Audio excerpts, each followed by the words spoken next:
From the John DeVito Broadcast Center. I thought he forgot where he was. Welcome, ladies and gentlemen, to another broadcast of Armchair Experts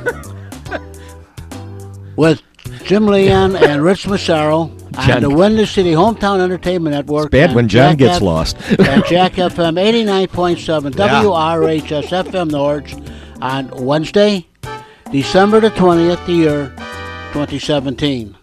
And now, here they are, waiting for Santa Claus, Jim and Rich. Oh, our last show of the year. Yeah. Yeah. Woo. Some people might think that's a blessing. Yeah, they've gotten their Christmas gift early. That I don't have to listen to those two clowns. Is Bill Caravia still listening to us? I hope so. I hope so. I think we've got like 22 followers on our page. That's good. I like that. We're trying. I put it up there, and I got to put the link. And I haven't written anything. I lately. got to start putting some things on there. I was just thinking about this the other day because I guess I was thinking about the broadcast, and there's all kinds of things you can put out there.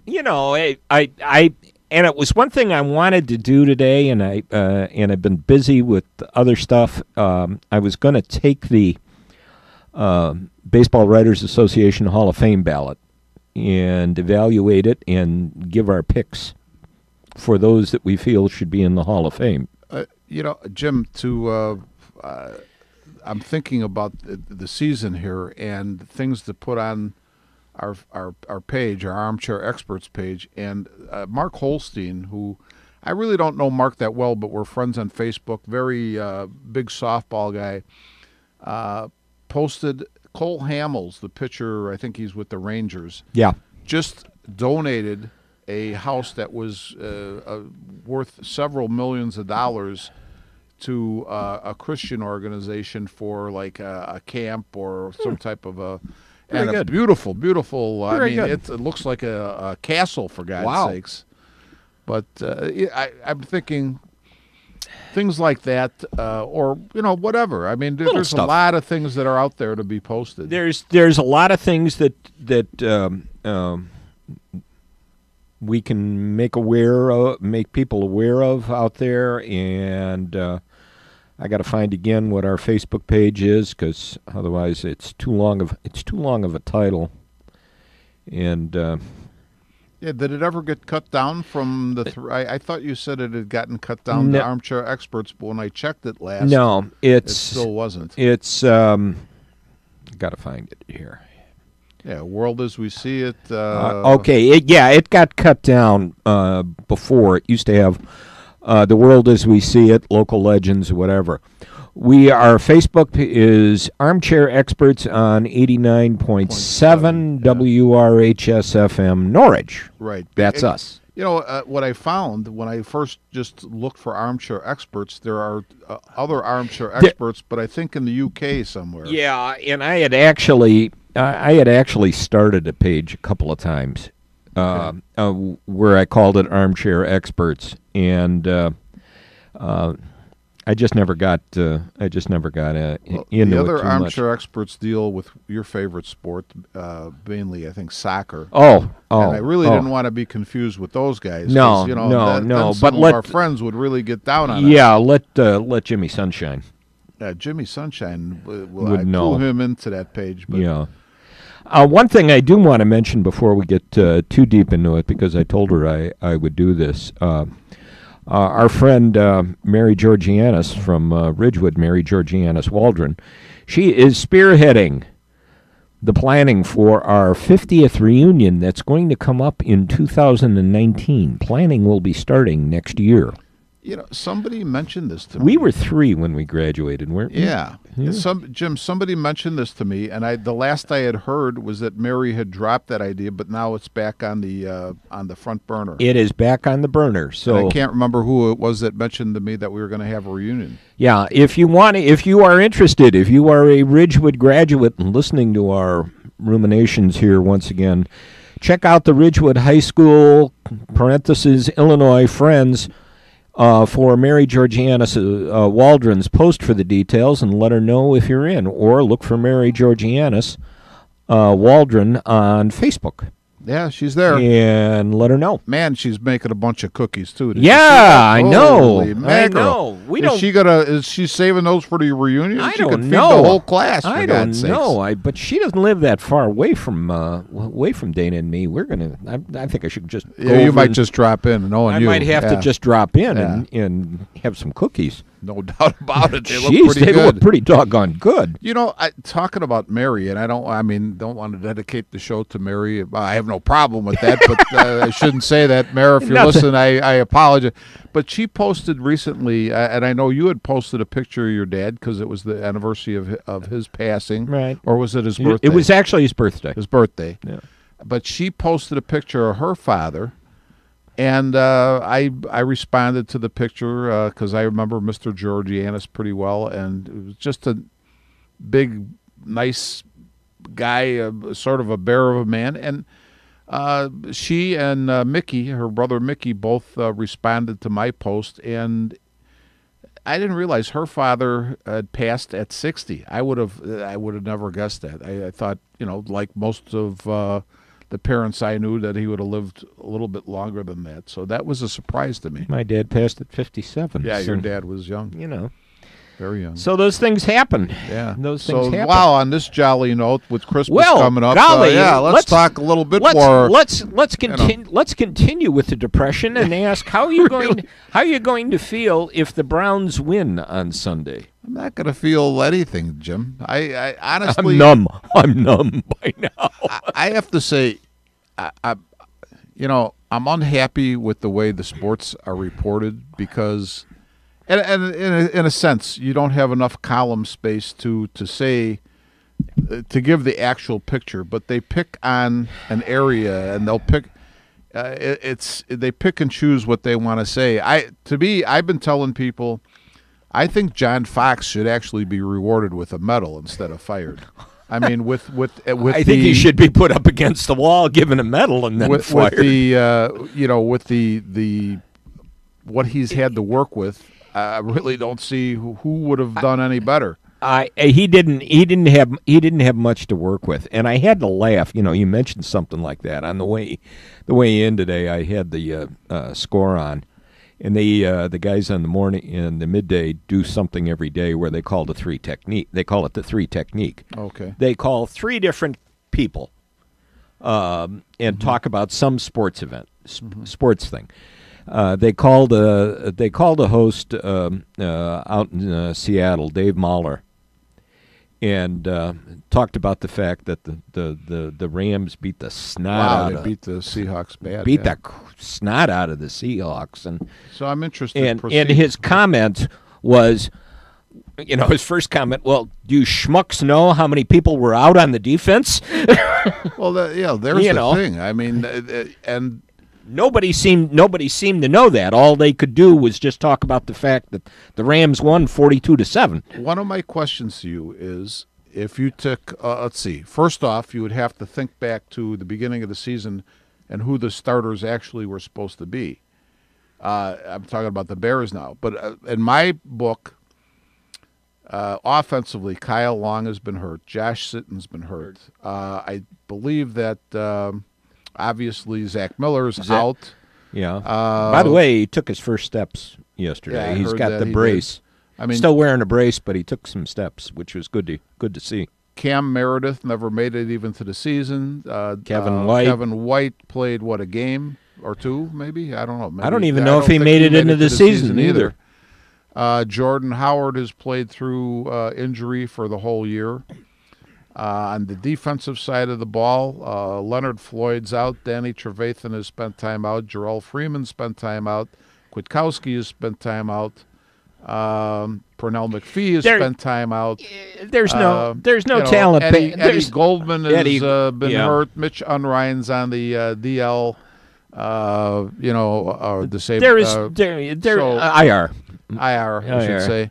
So there's no talent after here's that. the other thing. You know what? I'm not even dogging Ryan Pace out. I think you try to do. You wouldn't dog Brian Pace out for spending $18 million on Mike Glennon? Well, okay, that move is obviously wasn't a good one. But here's my point: you are in charge of a franchise that's down, how do you fix everything all at once? And he's done his best to try to address the issues, which were almost every position was an issue. Every position was an issue.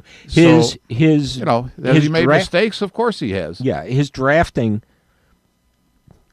hasn't been bad. No, it's been okay. He's gotten some talent. Yeah, I would say. His free agent signing has been questionable. Yeah. Well, the other thing though is, say if you're trying think about this, Jim. If you're trying to upgrade your defensive backfield, right? And you say you need all 4 spots. You think you're going to get 4 good? You can't even afford 4 good free agents. So you got to sort of say, okay, we're going to get 2 or 3 guys who are okay, and that's what he's been forced to do.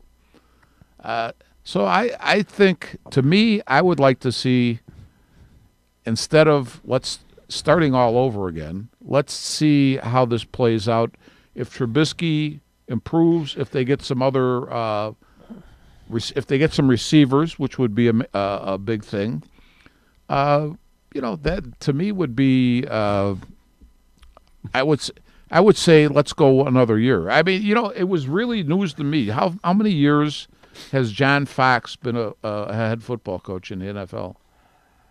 I don't know, 10, 12? And did you realize up until the brilliant Patrick Finley and Mark Potash and those guys, did you realize that he didn't know how to develop a quarterback? Did you realize that? Was that his reputation over the last his reputation was a defensive coach. But all of a sudden, his reputation is he doesn't know how to develop a quarterback. Well, that's why you got. That's why you have your coaching staff. Here's the problem: it's a made-up reputation, made up by the sports writers who would rather see somebody else be the head coach. You're supposed to have your coaching staff develop it. I think Fox is probably one of those CEO types. No. That's supposed to. See, you're making a good point there.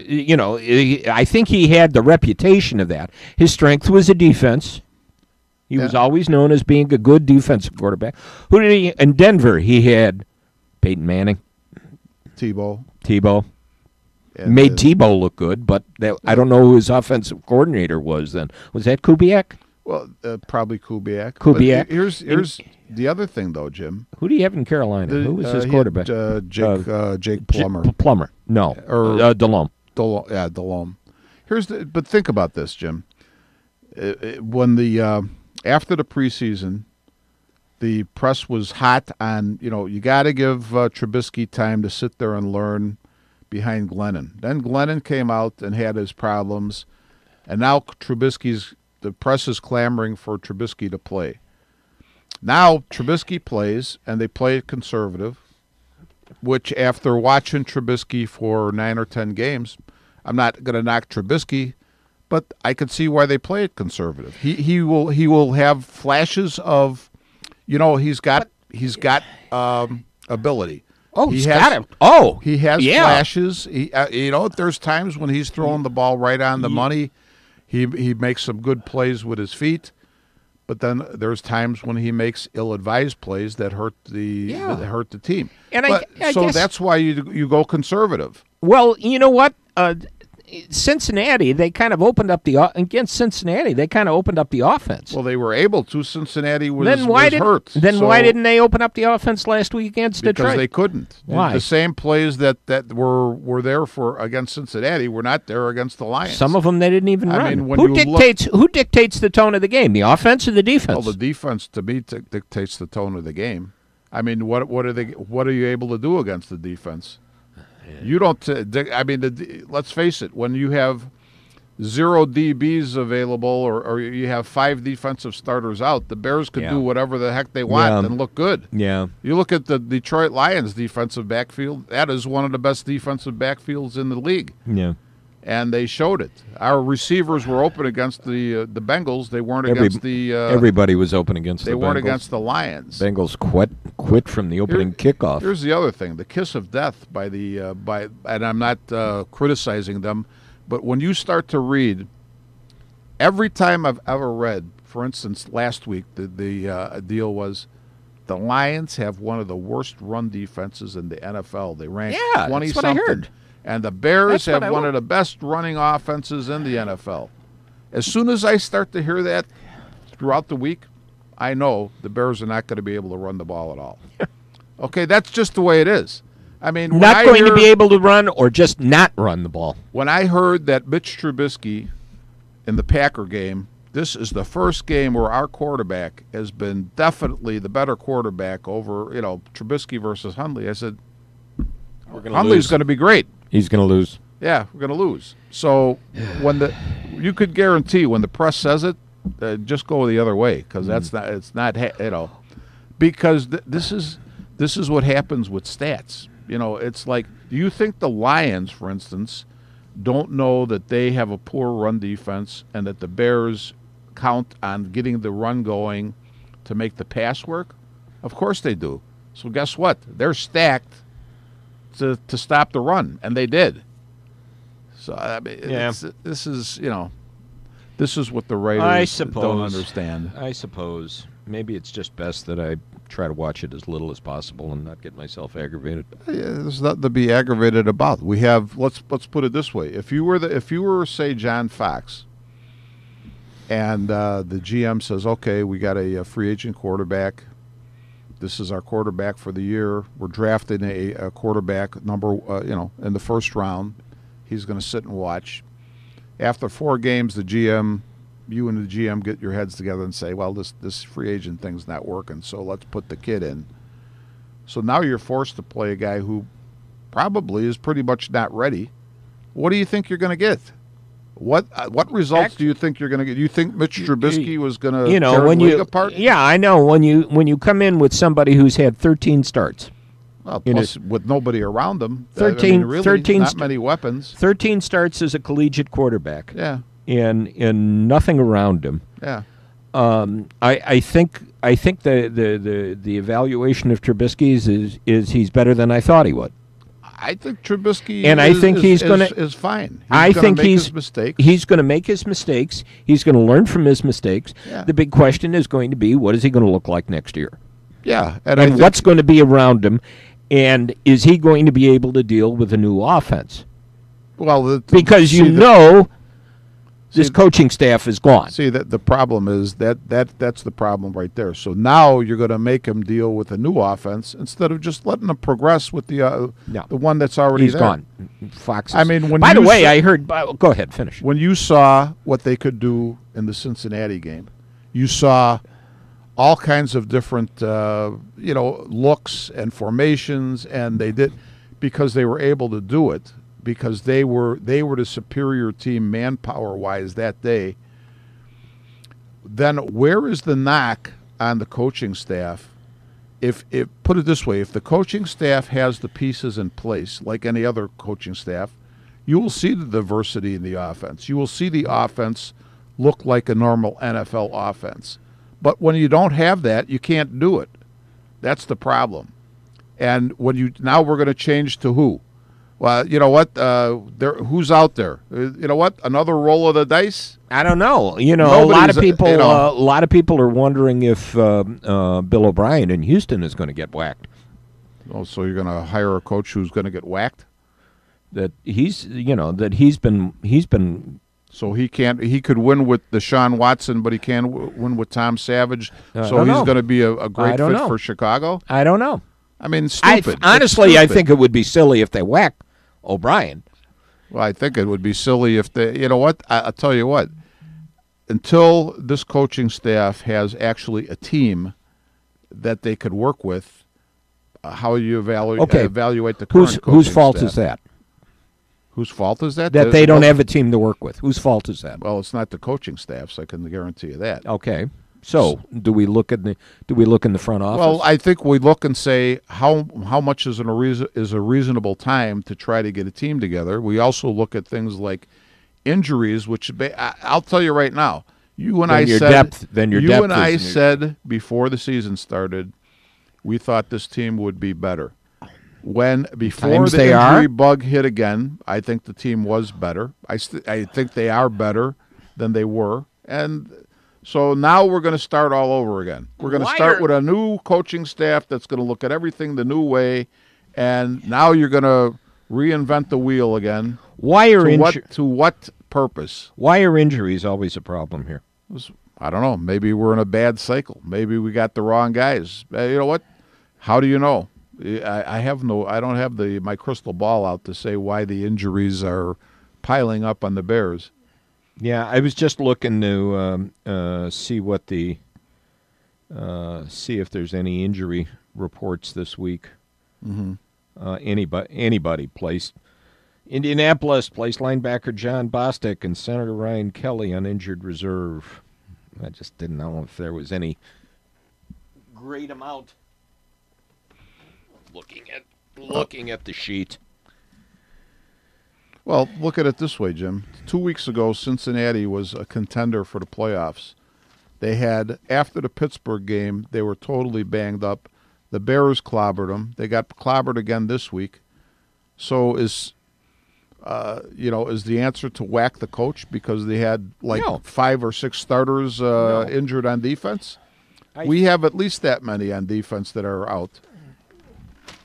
So your solution to everything is let John Fox have another year? Why not? Why you think somebody's going to come in and do better?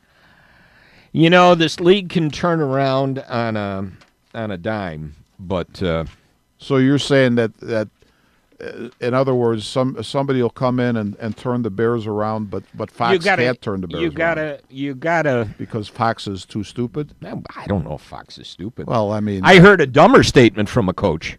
What was that? Pete Carroll. Yeah. They asked him. They asked him the other day after the Rams game. He said, "Why was Russell Wilson out there when you were down by 34 points at halftime?" Mm-hmm. And he said his response to that question was, I was wondering the same thing. Oh. Yeah. But what was the solution was for them to just quit and put somebody else in? Well, why screw up, why risk your number one quarterback on an injury? Well, then, anytime a team is behind, then to put all the second stringers in, just give up. Is that the solution then? Maybe your second stringers can do better. Maybe your quarterback should be saved for another day. Yeah, well, he's still playing. He didn't get hurt, so what's the point? I mean, it's the second guessing gets to the point of being ridiculous. Why is the quarterback still out there? Because he's the quarterback. I couldn't even. I don't even know who the backup is. I was just going to say. I doubt if anybody could name who the backup is. I have no clue. Now you got me curious. Now I have to go look and see if there's who the backup is. Yeah, find out. Not that it makes any difference, but not that it makes a. Yeah. I'll tell you what, my answer, if I was Pete Carroll, would be because I'm the coach and I say he's back out there. That's why. Reminds me and you're not. I'm the coach and you're not. That reminds me of an Ozzie Guillen comment after it. Why didn't you change pitchers? Why didn't I change pitchers? Because I'm the GD manager. That's why. That's right. Yeah. That's it. Roster. Who's the backup quarterback? Austin Davis. Okay. Who the hell is Austin Davis? And what's his career? What's his career like? I don't know. Is he a rookie? No. In 2014, he played 10 games with the Rams. He was actually 180 for 284, 2,001 yards passing, 12 touchdowns, 9 interceptions, quarterback rating of 85.1. 2015, he played 3 games with Cleveland, 56 for 94, 547 yards, 1 touchdown, 3 interceptions, 13 games in his career. Yeah. Got into 1 game this year. He rushed for 1 yard. Hasn't thrown a pass. Okay. Didn't play in 2016. Oh, Okay. Well, maybe that's the reason now. I don't know. That's the answer. My answer would be That's the answer. that's because I'm the coach and that's what I wanted to do. That's the answer. Good So- Lord. Well, maybe I get too aggravated. Everything aggravates You me. get lately. aggravated about the Bears. That's not good. Everything aggravates me lately. Yeah, I noticed that. Yeah. That's John. What do you think about all this? Jim's got to settle. He's got to settle down. He's breathing Aaron Woodridge. Maybe that's the difference. Maybe it's that polluted air from Norwich. That could be that the- he's that in could be Norwich the and problem. He's got to be. He's breathing that air that could be from the problem. airport. Maybe Yeah. that's it. I'm getting the fumes here. He's getting the fumes. Maybe we just need a little something to get us in the Christmas mood here. There we go. As of right now, John Fox is still the coach of the Bears. Yet is that right? That's true. Yeah, Is And that we're when I going to was- do it because that's what he wants to do. that's Because right. when I was coming home from Wisconsin yesterday, I heard that he had really he didn't think he was going to see the last two games of the series this year. That won't happen. Here we go. James Brown. This is for Kevin.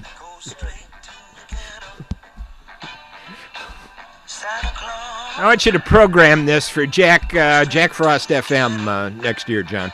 Yep, Santa Claus goes straight to the ghetto. that's it.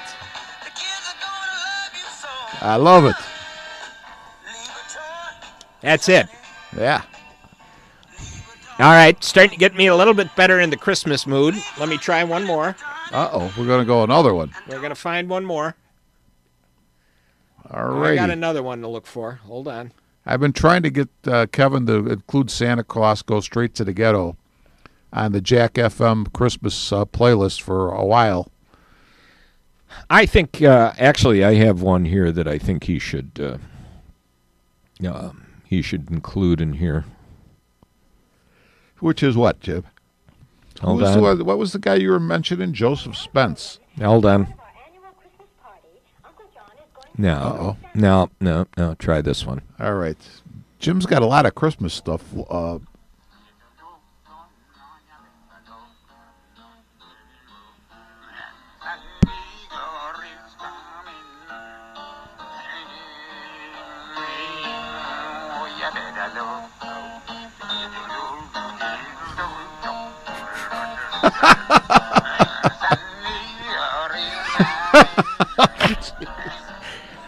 Does that scream Christmas or not? Oh my goodness! Does that just scream Christmas? That's hilarious.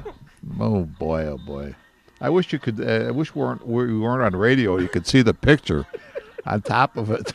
You would get it. It's even funnier. with the cigar sticker. Yeah.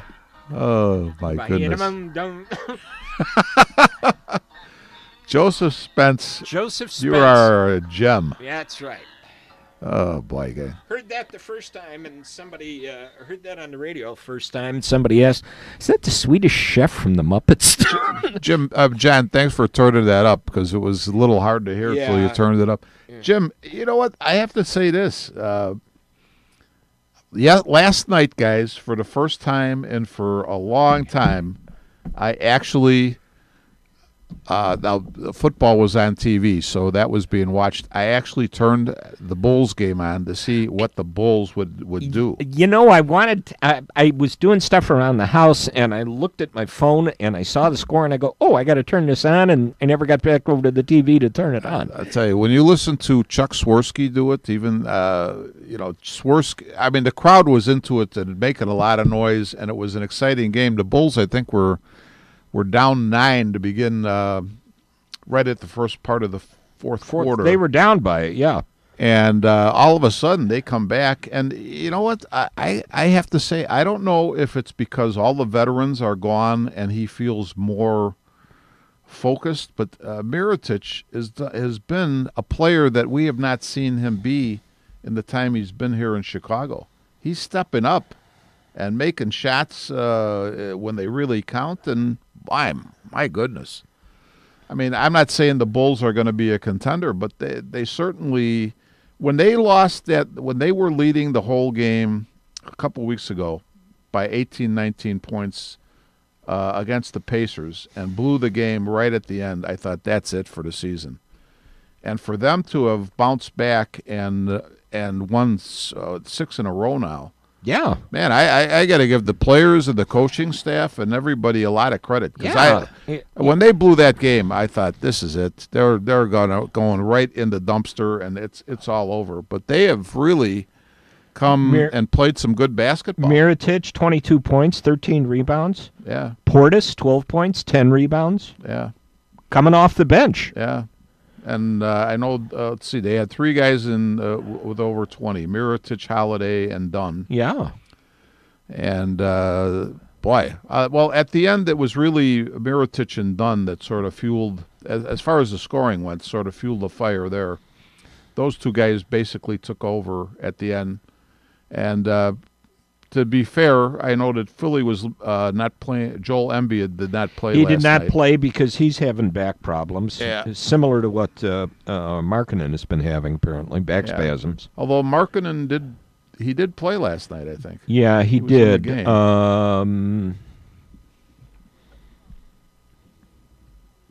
25 minutes. 25 minutes. I know he was supposed to be a game-time decision. 10 points. 10 points. Yeah. I know he didn't shoot really well. No, only night. 4 of 11. So. And on the season, he is he's a 40% shooter. You know what aggravates? 33.5 from 3 points. The other day, Cowley wrote an article about Mirotic and how well he's playing, and then, of course, ends it by saying, and of course, hey, we might get really something good for him at the trade deadline. Oh, and I'm thinking, well, they could. Could we? They could. But they could. Could we actually? The guy's not that old, and he was one of our top draft choices at one time. Could we maybe hang on to him and say this guy could help us win in the future? I mean, that's what I keep saying. Why is Robin Lopez will be trade bait. I could understand that. Lopez I could understand. Although here's the decision you have to make. Say that what if the team when they get Zach LaVine back, say you've seen okay, which is going to be what, February? Yeah, I thought that it was going to be more recent than that. Oh, okay. But here's what I keep thinking to myself. The Bulls played hard, were competitive, lost a lot of close games without Mirotic. Now, I'm not saying Mirotic is a superstar, but when you think about losing games by a point or 5 points, and then you think about it, say, a guy like Mirotic, those games, if he played a normal game for him, say he even only scored 10 points, those are winnable games. So my point would be, okay, you have a team that's playing hard, but doesn't have maybe needs another scorer. Now you add the scorer, who was there all the time, but was out because he was injured. Now that makes you, obviously, they're a fairly competitive team. Now if the other piece you got is as good as they say he is, and I think he's going to be pretty good, what do you have? How much do you have to tear the team down anymore? What do you need? What do you really need? What do you really need? And so then, to me, even though like Lopez would be a logical trading piece, he's also a solid veteran presence that you have. So how do you really proceed on this whole thing? I think that's the question. Who do you put in Lopez's slot if you trade him? Yeah, well, see, then to me, what I don't want to see is if the team is showing some progress, that you do something that makes them regress a little bit before you show progress again. And I think trading Lopez would do that. I think they should trade him for Derrick Rose, don't you, Jen? There you go, Derrick Rose. Huh? Don't you think? Lopez for Derrick Rose? Don't forget, I'm controlling the microphones in here. Oh, we went past the bottom of the hour. Station break. Ah, that's right.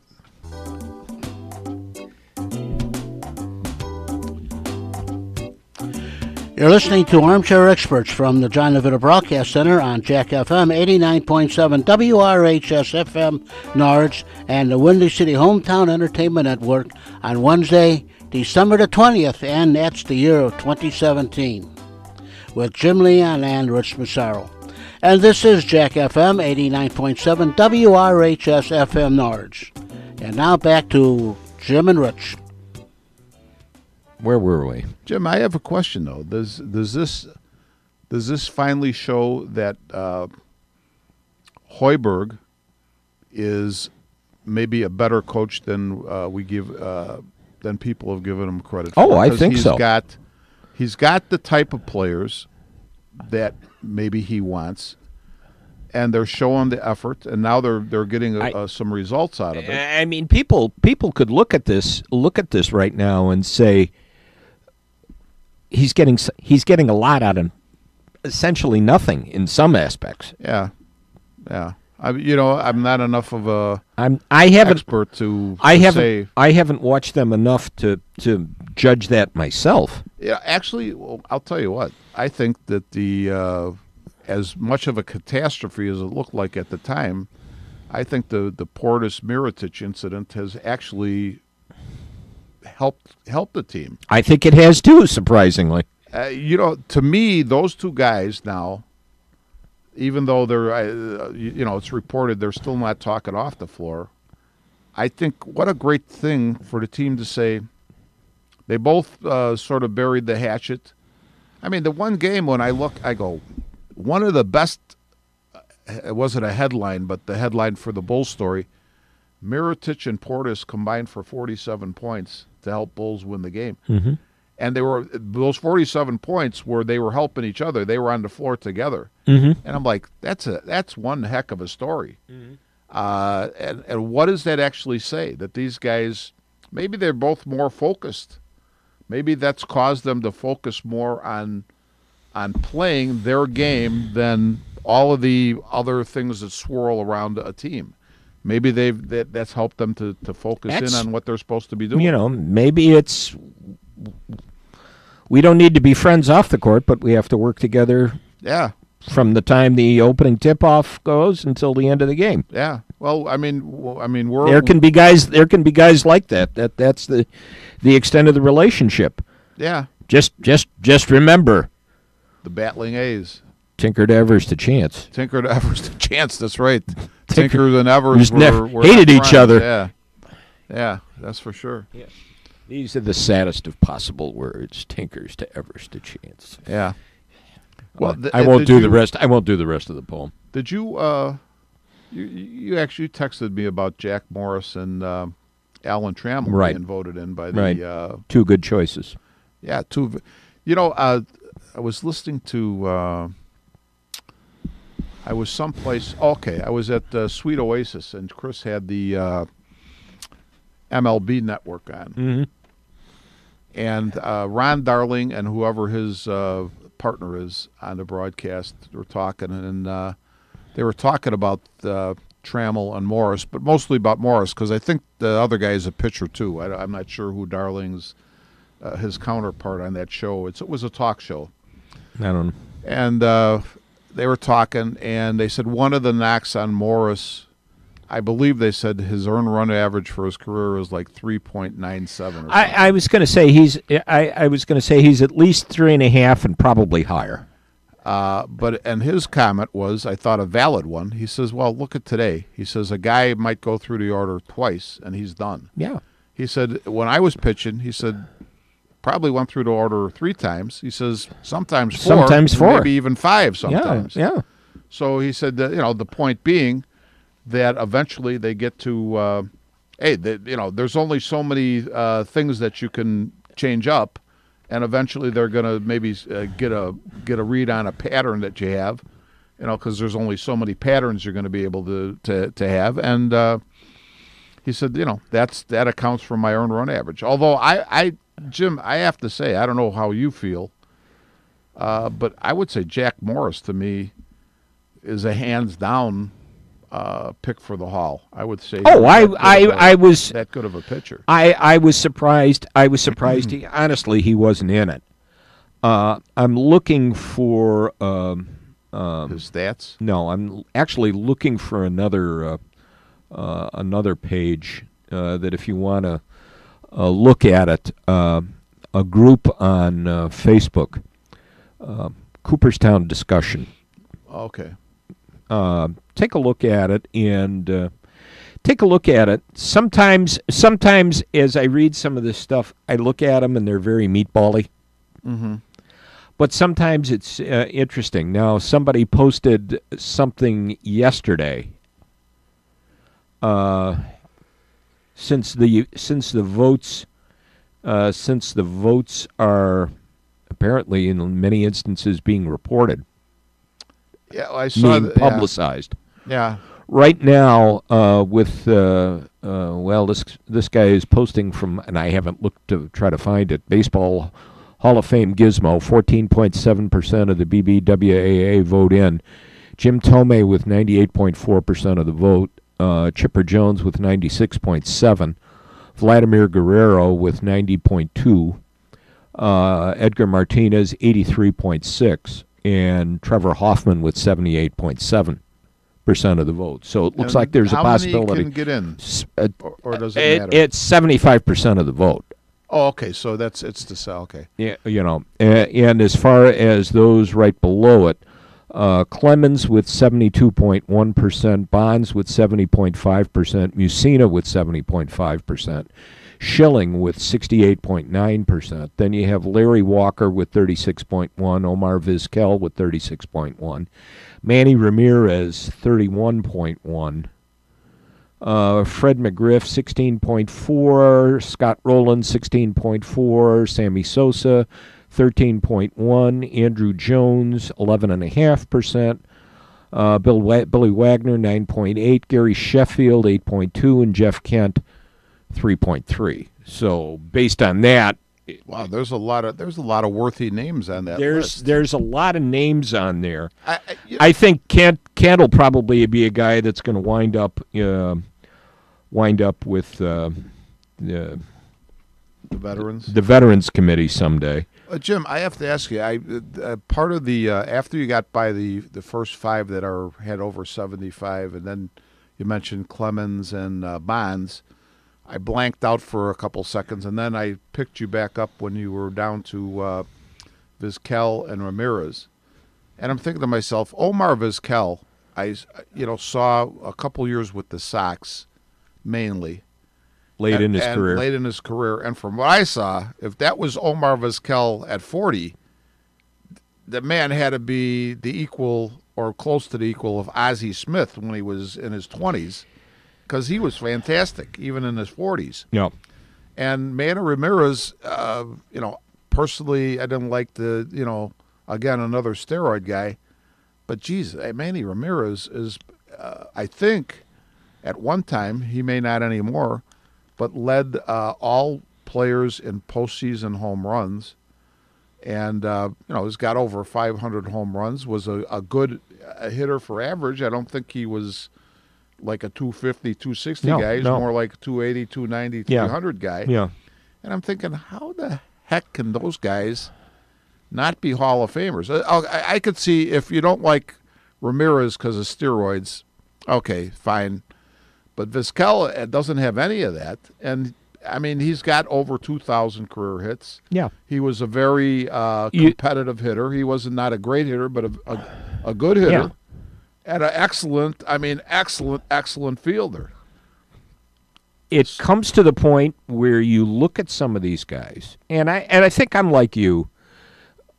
I think the arbiters of what's right and wrong, the Baseball Writers Association, has a lot of nerve, because they aren't exactly paragons of virtue, any of them. Vizquel, I think the only rap on him is, do you put somebody in for being just strictly a fielder? Yeah, but I don't think he's strictly a fielder. I thought he could hit pretty well. He's got over 2,000 career hits. Yeah, I thought he could hit pretty well. I think the rap was Mazeroski got in because he was a fielder, but the Baseball Writers Association did not put him in. That was a Veterans Committee. Mm-hmm. Ozzie Smith got in. Yeah. But that was an election. Yeah, I mean, I put it this way. When a guy is... like Maz, great at turning the double play. Ozzie Smith and Omar Vizquel, wizards with the glove. When a person is head and shoulders above everybody at their position, even if it's only defensively, then you got to look. I think that they merit that because just think about this. Conversely, is Jim Thome got 98% of the vote because of his glove? I don't think so. No. So so you could vote somebody in because he's very good offensively, and Edgar Martinez is basically going to get in because is he an excellent hitter. He was an excellent hitter. He was most of his career was a DH. Yeah. I mean, here's the thing. I know that you said Thome was at 98, and then who was right behind him at 96? Chipper Jones. Which I have a hard time getting my mind around that because not that Thome doesn't deserve it, but Chipper Jones was basically a good defensive and a good offensive player. And there's only a couple percentage points between the two, so it's not something to argue about. And remember, this is 14.7. 14.7%. But I start to I'm not going to say that Jim Thome doesn't belong, but when I start to think about the other names that you mentioned and where I would rank Thome, I don't want to. I think Thome should be in the Hall of Fame. I guess I would say that. But when you talk about Chipper Jones, or who was the next guy after Chipper? Vlad Guerrero. Vlad Guerrero, Chipper Jones, Vlad Guerrero. In my opinion, on the overall, those are better players than Thome. Not to say Thome shouldn't be in, but I think those are better players. I think so too. So I'm thinking to myself, yeah. But Thome, of course, was always known as a nice guy. There's nothing wrong with that. I think he cooperated with the press. I think that doesn't account for 98%, but that would account for him making a good showing. And I don't know. You know what? There's a lot of guys on that list. I could say almost every guy down to Jeff Kent with 3-point-some%. I think deserves some consideration to be in the Hall of Fame. You named a really good list there. That's a strong list. It really is. Name those guys again, Jim. All right. We got Jim Thome, Chipper Jones, Vladimir Guerrero, Edgar Martinez, Trevor Hoffman, right, Roger Clemens, Barry Bonds, Mike Mussina, oh wow, Curt Schilling, oh, Larry Walker, jeez, Omar Vizquel, yeah, Manny Ramirez, Fred McGriff, Scott Rowland, Sammy Sosa, Andrew Jones, Billy Wagner, Gary Sheffield, and Jeff Kent's fallen below 5%. The only guy I was sort of questioning in that group that I think maybe falls short of what that group is, and maybe I'm not aware of his stats, but I'd say Scott Rowland maybe, in my mind, isn't quite in the same category as the rest. I would agree with you on that because when I started looking at Cooperstown discussion, and I think there's another Facebook page out there too that gets a little meatbally with some of theirs, where they start bringing up, they really go deep into the analytics on a couple of them.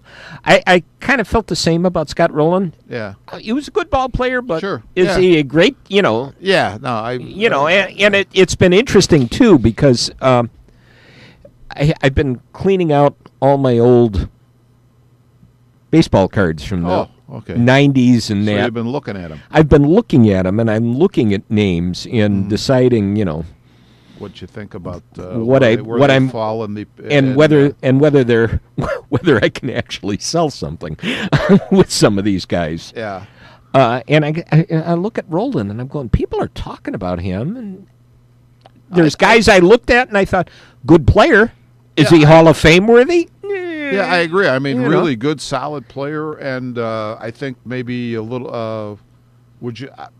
A candidate for the Hall of the Very Good? Oh, yeah. Sure. Yeah. But I was surprised to hear there was a book at the library, a fairly new one, and I just paged through it, and the guy was comparing, guys who are in with guys that maybe are long shots but should be in. And I remember Larry Walker was in that group that he felt should be in. Andrew Jones was in that group because I think when you really take a look at Andrew Jones's career, and then what I look at is you start to read about what some of his teammates thought of him. Chipper Jones' biography just was out, and I read it.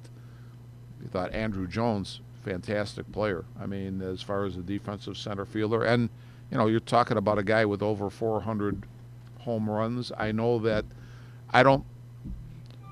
People knock Hawk Harrelson, but when Andrew Jones spent a little bit of time with the Sox, Hawk, I thought, and Hawk and Stoney or whoever was around thought highly of the guy. Played with the Yankees, so he's another guy that maybe isn't. He's going to maybe have a hard time getting in, but maybe really merits. Maybe really merits the chance to be in. Yeah. The other guy they mentioned, and when you look especially offensively, now I know they say was not a great defensive catcher, but caught for many years. And when you look at his stats, you look at his offensive stats, they are excellent, considering the position he played was Ted Simmons. Yeah. Yeah. Yeah, that's another one. Yeah. So. That's another one that's somewhere down the road, the Veterans Committee. In fact, he just missed on the Veterans Committee vote. Yeah, they got to do something because they just missed. He just missed on that. He was third, I think, on the Veterans Committee vote. And for a guy who was supposed to be not as good a defensive catcher as you'd want, I mean, he played with some really. The Cardinals teams were always good that he played on. When he was with the Brewers, they were competitive and contenders. So it's not like he hurt the teams that he played with. I look at that more than I shouldn't say more than anything, but I don't know how much the guys, the electors, look at that. Are you looking at when good teams or teams that think they can compete want you? That is a very good mark on your record. Say the Milwaukee Brewers think that they could go over the hump if they get a Ted Simmons. That's a even if they don't, that's saying something about the type of player you are. So, but neither here nor there. I wanted to ask you, the Cubs, are they going to be able? It looks like they're still maybe in play for Wade Davis. Yeah, and they also had a long conversation apparently with Yu Darvish, and Yu Darvish didn't even use his interpreter. Well, I wish they would not have any conversations with you, Darvish. I wasn't real from watching the World Series. Yeah, unless the new what's his name, Jim Hickey, can teach him how to not tip his pitches. Yeah, I'm not a. You know what? I look at you. This is going to sound wrong, but when MASS. When the Dodgers grab you, Darvish, at the trade deadline or before it, I'm like, my feeling was, so what? I mean, even if the Cubs had to face the Dodgers, you worry more about Clayton Kershaw or Rich Hill. You, Darvish, I'm like, who cares? I sort of feel. I like the guy, and I'm going to say Jason Hayward here, but I think I said to you when the Cubs signed Jason Hayward, not that they signed him that I have a complaint, but the amount of money they gave him, because I can recall saying to you on this show when Hayward went from the Braves to the Cardinals, and I happened to watch the first game of the year between the Cardinals and the Cubs, his 1 year with the Cardinals. I think my comment to you was, well, when I found out the Cardinals had him, it wasn't like, oh, my God, the Cardinals got Jason Hayward. Are we in trouble now? Nothing against Jason Hayward. Great defense. He's a great defensive player, but I don't think he's like if you said he's going to move on and he's going to go back to the Cardinals, I'd say, great guy. Am I going to worry about it? God bless. Yeah. Yeah. And I feel the same way about you, Darvish. I mean, is he okay? Fine, but am I going to? If the Cardinals sign him, am I going to worry? No. Is he a number one or a number two? No. No, I don't think so. I don't think so either. I think you're right. I think Wade Davis is still in play. Yeah. For the Cubs, and I'm wondering, since he's been sitting out there so long, is Arrieta in play? Yeah. Is everybody looking at a guy who's 32 years old? Well, that's his problem. Yeah, he's looking for 6 years. Yeah, that's at $200. 6 years, let's just say 6 at 200, 6 for 200. When you've had a couple of years when he has been absolutely brilliant, and there's some times you look at him out there and going, what is he doing? What is wrong? You know what, though, Jim? When I have to tell you, I agree with you, what you're saying. I don't disagree with what you just said, because there are times where, like, what the heck's going on with Jake? But when he was out for a short period of time right at the end of last year, Yeah. and he came back, and I don't think he pitched at the end of the season, but when he missed a start at the end to keep him ready for the playoffs. He pitched against the Nats, and then he pitched against the Dodgers. And I can remember watching the game and thinking, boy, am I glad Jake is out there. Because I think I was talking with Joe DiGiovanni, who's one of our coffee guys, about this week. And I said, you just have a feeling, Jake is going to give you everything he's got when he's out there, and that's what you want. And most times you're going to get a good performance from him. So that, to me, Jake, no disrespect to John Lester or Hendricks or Quintana or any of these guys, but Jake is a top of the rotation guy. Yeah. And I think he's a big game type of guy. He likes that. That's going to be a big loss for us. If there was some way that we could get him back, I wouldn't mind seeing that. I wouldn't mind it either, but I'm beginning to wonder if people are viewing him as, does he still have 6 years left in the tank? 6 years is that's ridiculous. Does he still have 6 years left in the tank? I don't think he's going to. I think if the Cubs made an offer of, let's say, 3 at 90 with an option for a fourth. Yeah. Well, Jim, who else other than Jake? And if you want to include Darvish in that, I wouldn't put him in the same category.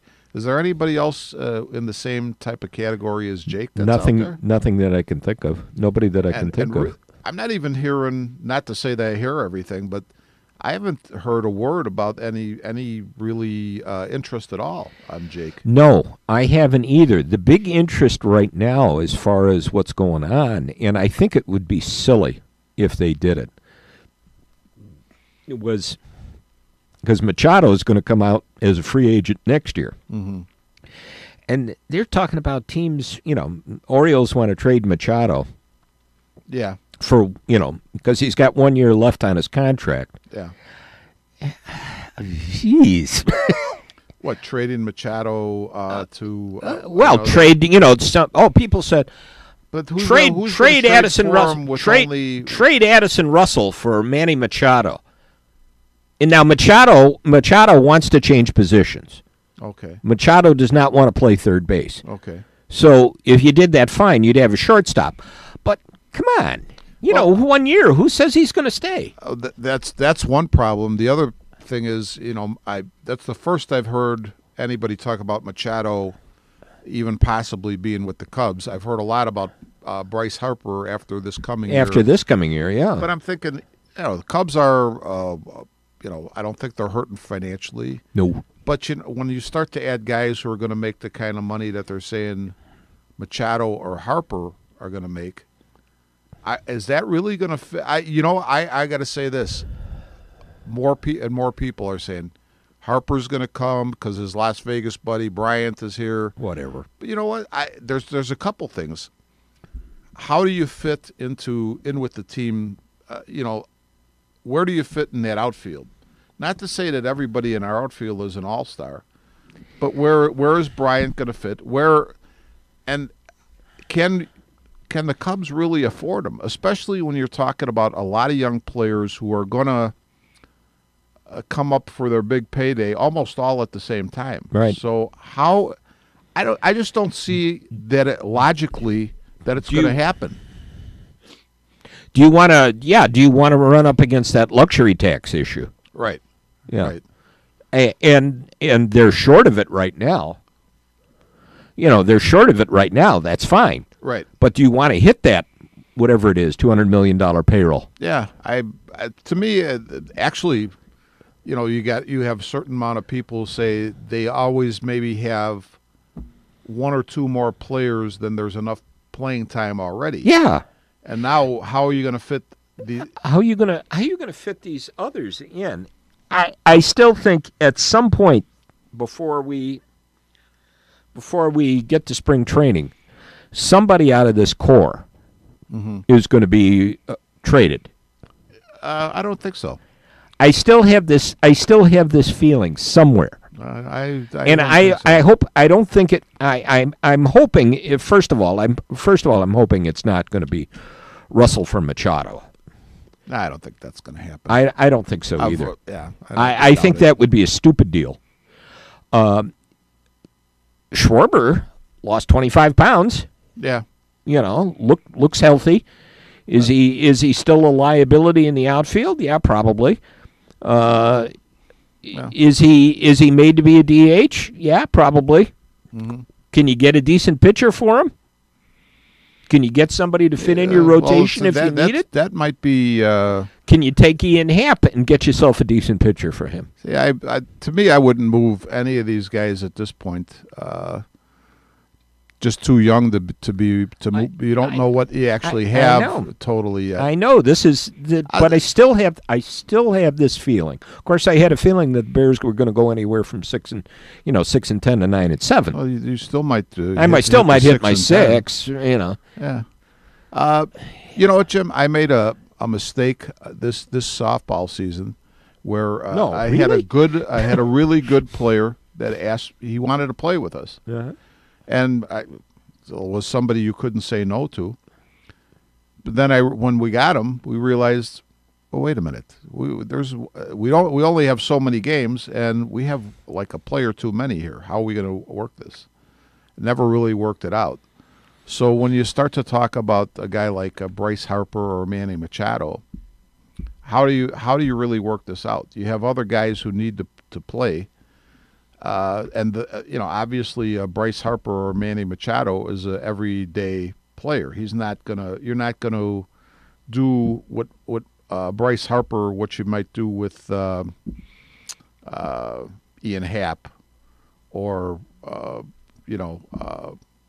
even Almora at this point in time. So how is this actually gonna fit? That's the puzzle. Another problem. That's the puzzle. Yeah, that's the puzzle. So. You have currency available to you if you want a deal, right? And just like you, do you want to break this up? But is it better to trade somebody a year too soon than a year too late? Well, a year too soon would be a guy like. I would say no. Schwarber, I would say a guy. I'd jump to the other side of town and say you want to maybe look at trading a guy like an Abreu. Yeah. Because that would be a guy that you might say you want to trade him a year too soon because he's in his 30s. But the guys in their 20s, you're taking a big chance. I would say this. Kyle Schwarber, going back to the World Series championship year, there was rumors that the Yankees were willing to give up both Chapman and Miller for Schwarber. And I remember talking about this over coffee and saying, I wouldn't do that. And the guys were like, why? And I'd say, well, you know what? You're getting Chapman is only a rental. Miller is a solid reliever, but there's a lot of those guys around. He's having a really good year. So what are you really getting? You're getting one left-handed relief pitcher for an everyday player who's got the potential to probably hit maybe 40 home runs a year for you. So I wouldn't do that, and I feel the same way about that now. You haven't seen this guy's real upside yet, and I think his upside could be huge. So you don't want to look back and say, "Geez, why did we trade him for so and so?" It's a dilemma. As a Cub fan, I look at this and say it's a dilemma. Well, it's a nice problem. It's a nice problem to have. Something may happen. I hope whatever it is can be the best. A lot of people are also saying, you look at the White Sox this year, they could be better than a lot of people expect. I mean, they could be a halfway decent ball club this year. Not sure if it's going to be maybe they could be ready a year sooner than people thought. I hope they don't bite on Machado. I doubt it. When we were somebody brought that up one day, and I said, "Are you kidding me? That's just what they need to write an article. This is like an interesting article. It'll get exactly what they want. People will be talking, and but I don't think that's even. Why would you do that? I mean, and who would you have to give up? If Kenny Williams would do. Oh well, let's send him Moncada, and we'll get Machado. Yeah, and that's why That's why they were in the state that they were in. Yeah, because of deals like that. Well, I'm not so sure that the Sox are going to arrive a year early. I was just talking to somebody about this the other day, and I think I've mentioned this to you. There are exceptions to this, but how many times have you seen in the course of your time as a fan of Major League Baseball a great young pitching staff? And the Sox have had great young pitching staffs, I think, more than once, and they didn't. I mean, you go back to when they had Goose Gossage and who was the lefty they had that was the flamethrower? Terry Forster. Forster. Those guys had their best days with other teams when the Sox gave up on them. But even back to the day, to the time when you had, you had Dotson and you had Hoyt and you had there was a couple other guys. I'm not going to be able. Floyd Bannister. You had Bannister.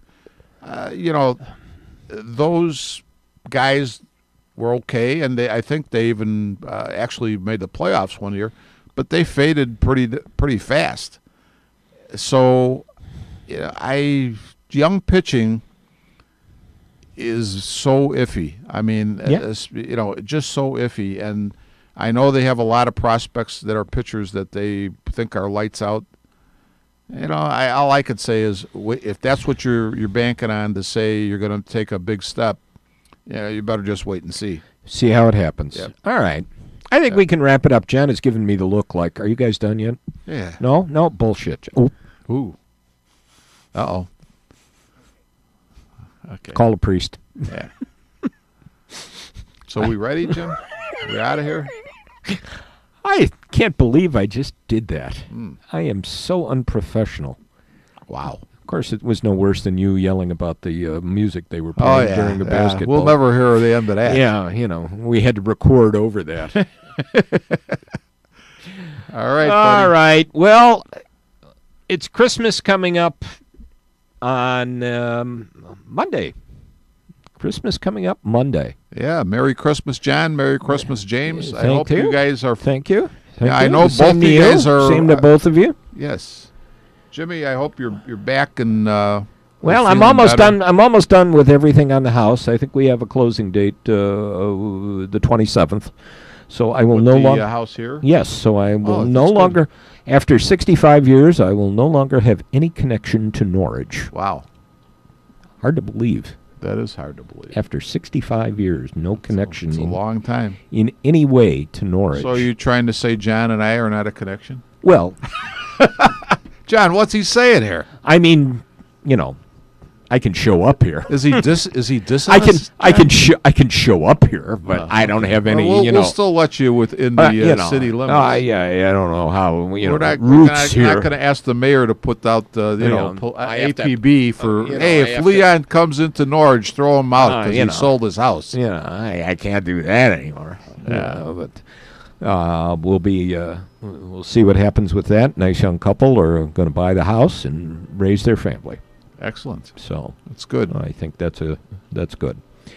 So in the meantime, lads, Merry Christmas, Happy New Year to you both. We will do this nonsense again. Looks like, as I see John's calendar, staring up at it, we record on the 9th of January, and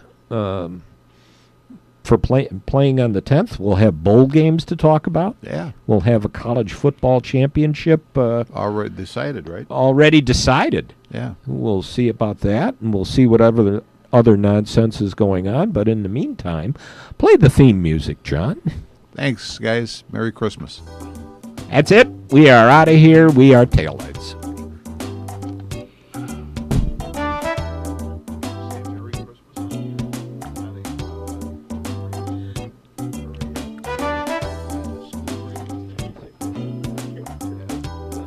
You have been listening to Armchair Experts from the John DeVita Broadcast Center on Wednesday, December the 20th, the year 2017 on Jack FM 89.7 WRHS FM Norwich and the Windy City Hometown Entertainment Network with Jim Leon and Rich Massaro. This broadcast was directed by John DeVita, and our special thanks to Kevin Zevlik of WRHS FM Norwich and the executive producer of Windy City Hometown Entertainment Network, Mr. John Chikanda. This broadcast was pre-recorded on Tuesday, December the 19th, the year 2017. On behalf of the entire staff of the John DeVita Broadcast Center, the Windy City Hometown Entertainment Network, and WRHS FM Norwich, I wish each and every one of our listeners a very, very Merry Christmas and a happy, blessed, and prosperous New Year.